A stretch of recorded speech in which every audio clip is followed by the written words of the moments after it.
Milestone কলেজের শিক্ষার্থীদের বিক্ষোভ, ভেতরে দুই উপদেষ্টার সঙ্গে আলোচনা চলছে। রাজধানীর উত্তরায় মাইলস্টোন স্কুল অ্যান্ড কলেজ ক্যাম্পাসে বিক্ষোভ করছে শিক্ষার্থীরা। আজ মঙ্গলবার সকাল ১:১০টার দিকে দুজন উপদেষ্টা কলেজ পরিদর্শনে আসেন। সেখান থেকে বের হয়ে আসার সময় শিক্ষার্থীরা তাদের ঘিরে ধরেন। শিক্ষার্থীরা বিক্ষোভ করতে থাকেন।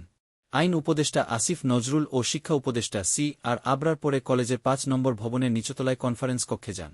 তাদের সঙ্গে কলেজের শিক্ষকেরাও ছিলেন। সেখানে ৫ থেকে ৭ জন শিক্ষার্থী প্রতিনিধির সঙ্গে তাদের আলোচনা চলছে। এ সময় বাইরে শত শত শিক্ষার্থীদের বিক্ষোভ করতে দেখা যায়।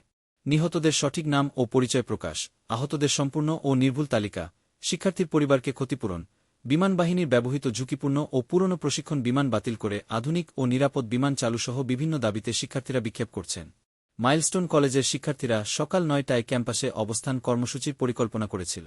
সকাল ৯:১০টার দিকে দিয়াবাড়ি আর্মি ক্যাম্পের পক্ষ থেকে মাইকিং করে সভা-সমাবেশ, দলবদ্ধ কর্মসূচি কিংবা অবস্থান নিষিদ্ধ ঘোষণা করা হয়।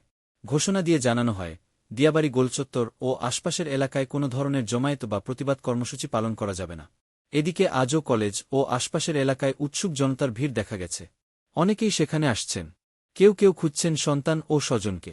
মাইলস্টোন স্কুলের নিরাপত্তা প্রহরী আমির হোসেন জানান, সকালে আলো ফোটার পর থেকেই লোকজন আসতে শুরু করেছে।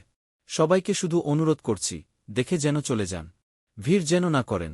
আজ সকালে স্কুলের আবাসিক শিক্ষার্থীদের হোস্টেল ছাড়তে দেখা গেছে।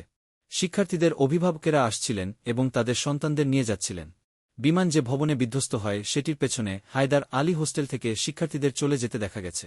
সালাউদ্দিন আহমেদ নামের এক অভিভাবক বলেন, দুপুরে যখন খবরটা শুনতে পাই, ভয়ে আতকে উঠেছিলাম। পরে জানতে পারি ছেলে ভালো আছে। সকালে কথা হয় স্কুলের শিক্ষক আফরিনের সঙ্গে।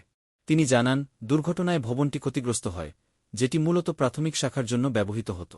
তিনি বলেন, ভবনের ওই অংশে কোনো শ্রেণীর কক্ষ ছিল, তাতে কতজন শিক্ষার্থী ছিল, এখনও নিশ্চিত হওয়া যাচ্ছে না।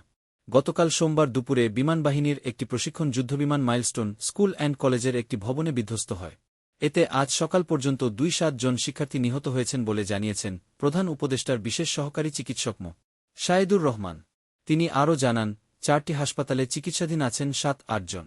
মাইলস্টোন কলেজের পরিচালক রাসেল তালুকদার জানান, ১ নম্বর ভবনের নিচে হতাহতদের তথ্যের বিষয়ে হেল্প ডেস্কও খোলা হয়েছে। শিক্ষকেরা সেখানে তথ্য হালনাগাদ করছেন। অভিভাবকেরা সেখানে তথ্য দিচ্ছেন এবং তথ্য নিচ্ছেন।